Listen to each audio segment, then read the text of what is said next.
আলোড়ন করেছে এই জায়গা থেকে নতুন করে মানে আজকে আবার এখানে এলে কি কি আরো এখানে তো আসবো প্রতিদিন। কলকাতা না গেলে, দিল্লি না গেলে মধ্যে হায়দ্রাবাদ যাব, দিল্লি যাব, কলকাতা যাব, তারপরে এসে প্রতিদিন এখানে আসবো।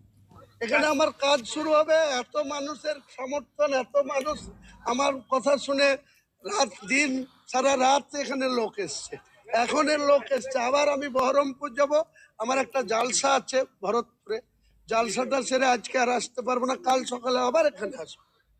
পরশু কলকাতা যাব, ওখান থেকে দিল্লি যাব, দিল্লি থেকে দুদিনের ঘুরে এসে আবার এখানে আসবো।